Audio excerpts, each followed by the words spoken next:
Guys, we're about to another video. Today we are doing homeschool part 2. I just post part 1. I just post part 1 like an hour ago or a few minutes ago. So yeah, I'm trying to not make it fall down. I'm trying to make it so y'all can see the whole thing. Like I'm trying to make it. Oh, I think I got it. Like that. Let me just put it like that. I'm gonna look it down. So, let me get something.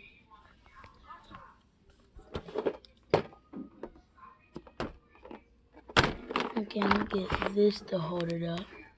My pencil box to hold it up. So yeah. Alright.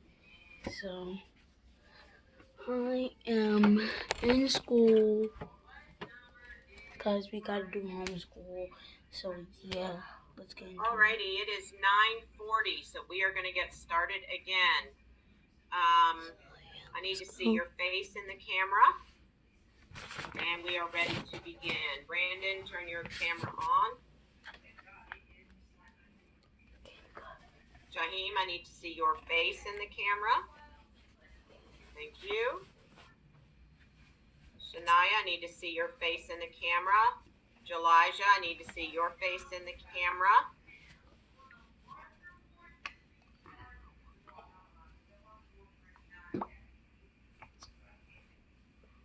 Alrighty.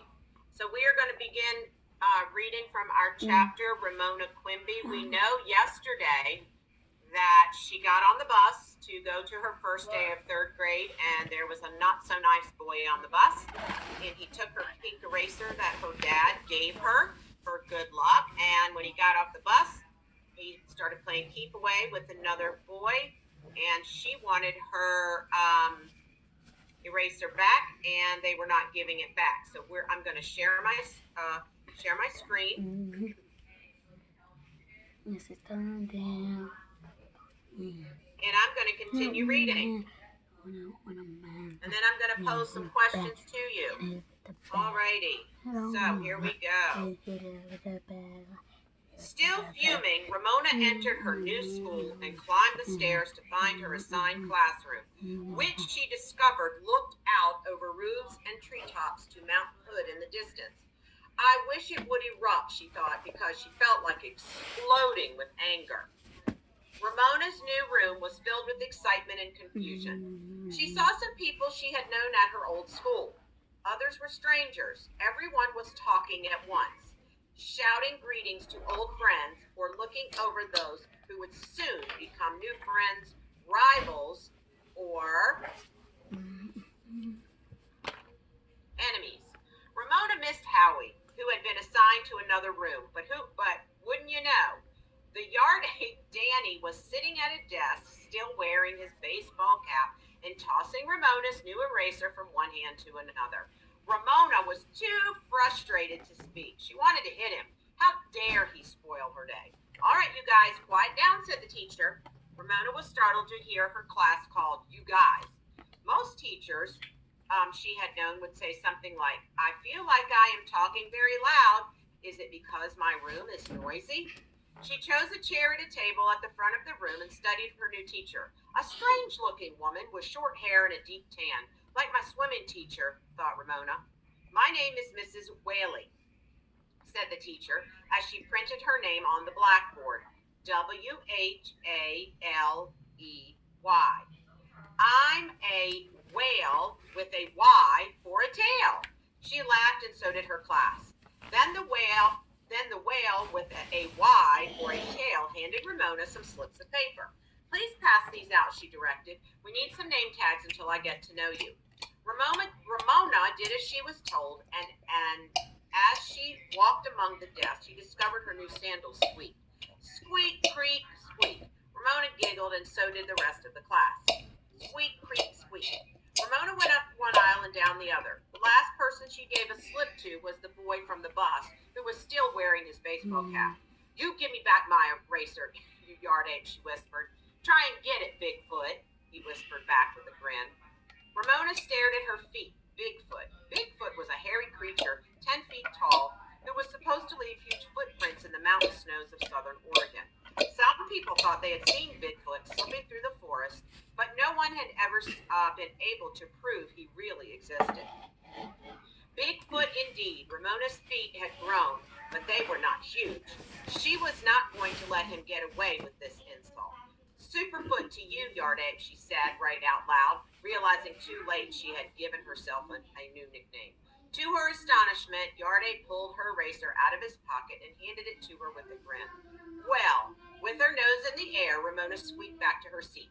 She felt so triumphant that she returned the longest way around and bent her feet as much as she could to make the longest possible squeaks. She had done the right thing. She had not let Yard Ape upset her by calling her Bigfoot, and now she had her eraser in her hand. He would probably call her Superfoot forever, but she did not care. Superfoot was a name she had given herself. That made all the difference. She had won. Ramona became aware that she was squeaking in the midst of an unusual silence. She stopped mid-squeak when she saw her new teacher watching her with a little smile. The class was watching the teacher. We all know you have musical shoes, said Mrs. Whaley. Of course the class laughed. But walking with stiff legs and not bending her feet, Ramona reached her seat without squeaking at all. She did not know what to think. At first she thought Miss Whaley's remark was a reprimand, but then maybe her teacher was just trying to be funny. She couldn't tell about grown-ups sometimes. Ramona finally decided that any teacher who would let Yard Ape wear his baseball cap in classroom wasn't really fussy about squeaking shoes. Ramona bent over her paper and wrote slowly and carefully in cursive. Ramona Quimby, age 8. She admired the look of what she had written, and she was happy. She liked the feeling. Feeling tall in her new school. She liked, she liked her non-fussy teacher. Yard Ape, well, he was a problem. So far, she had not let him get the best of her for keeps. Besides, although she might never admit to anyone, now that she had her eraser back, she liked him, sort of. Maybe she enjoyed a challenge. Ramona began to draw a fancy border, all scallops and curlicues, around her name. She was happy, too, because her family had been happy that morning and because she was big enough for her family to depend on.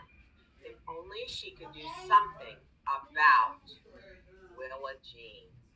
All right, that is where we are going to stop.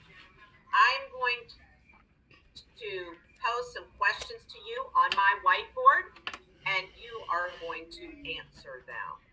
All righty. I'm going to share my screen again. Here we go.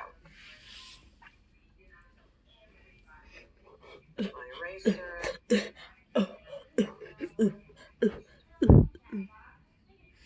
Alrighty. First question. So we're basing this on what we read in chapter 1. Okay.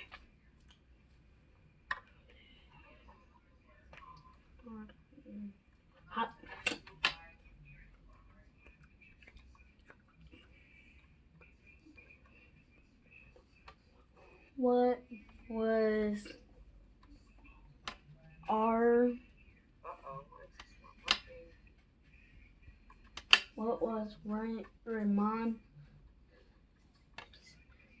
Ramon's conflict in chapter 1? And it says, what was Ramona's conflict in chapter 1? Another word for conflict is problem. So Alright guys, so I might make a part 3, and when this reach like 10-11 minutes, I'm going to stop it. Just what because. Was her conflict? Let's see, wait, looking at chat. 1 second, it'll be back. Bit me, a boy stole a eraser. Okay guys, so I am going to end this there might be a part 3. I might make a part 3. I might not. So, peace. Okay, so you guys are typing in the pink eraser. What about the pink eraser?